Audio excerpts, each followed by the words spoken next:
What's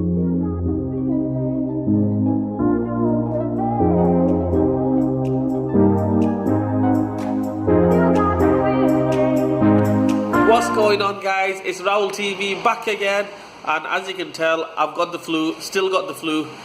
It doesn't want to go away, but the show must continue, the show must go on. Today I'm going to be talking about general things to check for on cars. Basically, it's the holiday season, as you know, holiday season, kids and everything off school. You're going to be taking them on a journey or on a holiday to see grandparents and whatnot, far away or even local. And the last thing you want is the car to break down. So I mean, if the car breaks down, engine, gearbox wise, there's nothing you can do about that, but just to get on top of things, basically, check your waters, oils and everything. I'm just going to show you a few things on general items on the car, so hopefully it'll give you the best chance so we don't break down. Obviously, I can't get every single car and go through every single car. So we're going to just do a basic on this one. We're going to go, all cars are pretty much the same. I mean, the odd items in different positions, but strictly speaking and essentially every single car is the same, and we check the same things on every single car. First off, the lifeblood of the car, I would say the engine oil. The way we check the oil, obviously make sure the car is flat, it's on level ground, not slanted or anything. And what we do, make sure the car is turned off, preferably in the morning. Check it in the morning, you'll get a better reading. Don't run the car for like half an hour and whatnot, and then you come to a stop and then you want to check the oil. You're not going to get the accurate, correct reading. So first thing in the morning, before you go out on the journey, the car cold, everything cold. Basically, take the dipstick out. You take the dipstick out. On this one, it's right here. Some cars, on the Fiat Puntos, it'll be on this side. The Corsas and whatnot, I think it's about here. You can't miss it. On the Corsas, basically it's yellow. Everything is in yellow, basically. The dipstick's in yellow, the brake fluid's in yellow, the washer cap, and everything's in yellow. Most of it in yellow. So on this one, the dipstick is a VW, a Volkswagen, as they say, the people's car. It's here. It's the orange one right here. All we do is we take the dipstick out, give it a wipe down, put the dipstick back in, and then check it. We don't go taking the dipstick out first time round and oh yeah, it's got oil in. No, we don't do that. We clean the dipstick, put it back in, recheck it, and that should give you the correct reading. Right, that was the oil done. The next thing I would recommend you check is the water level. Make sure your water is topped up. A top tip is always check it when it's cold. Right, do not warm the car up, or you've been driving for about half an hour, then you go undoing this cap. Once you undo this cap, and if it's pressurized and everything, it's very dangerous. Very, very dangerous. You'll burn yourself. If the water goes everywhere, you will burn. That water goes really hot, so you don't want to be taking it off when the engine's pressurized. And if you've got slight head gasket problem or anything with the car, and it's just minor, that will pressurize. So while the engine is cold, totally cold, I would say first thing in the morning, you check the water, make sure you got antifreeze in it, because just by putting water in it, it's okay in the summertime and whatnot, but in the winter time you need antifreeze in the car.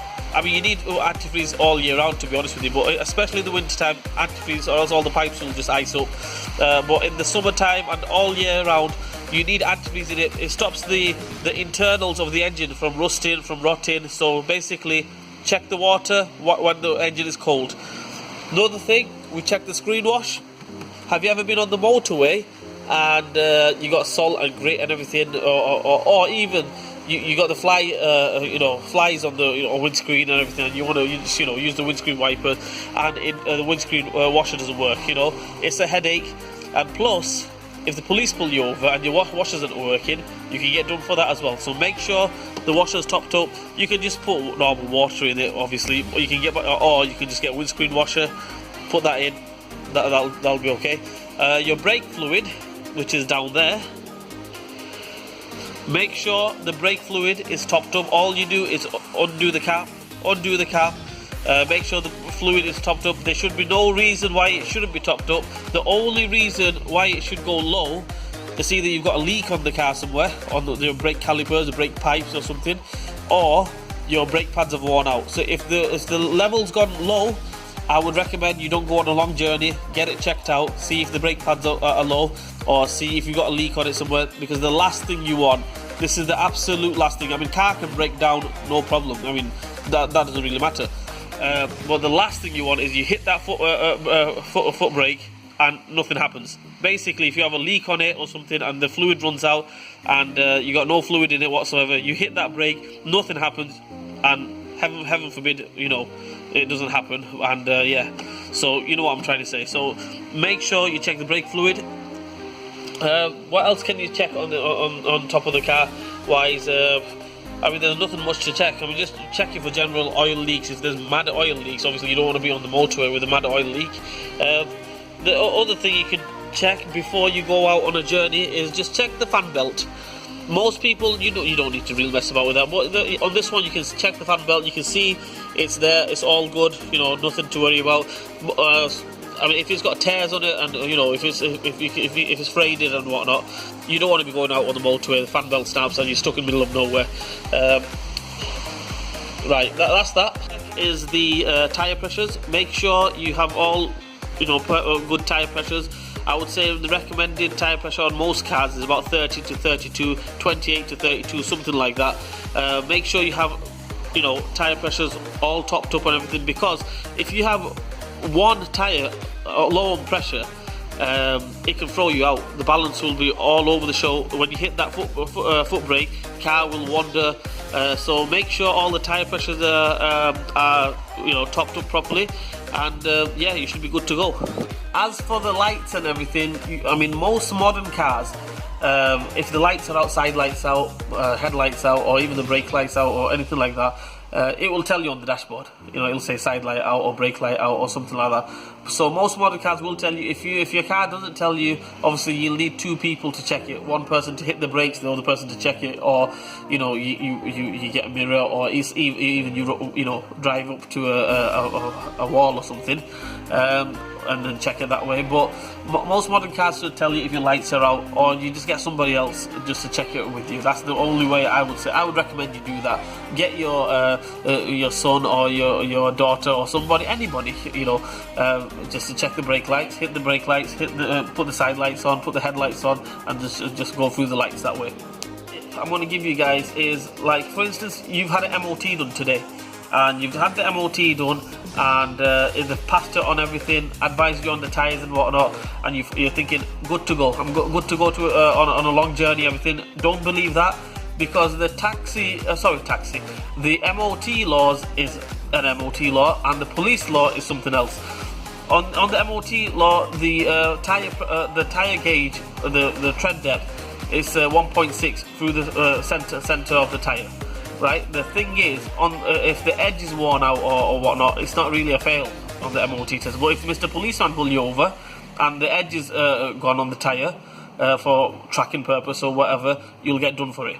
Right, so make sure you check your edge tyres properly, the edge of the tyres and everything. If you want, you can buy a tyre tread depth gauge, which costs peanuts basically. It'll cost you about £2-3, you know.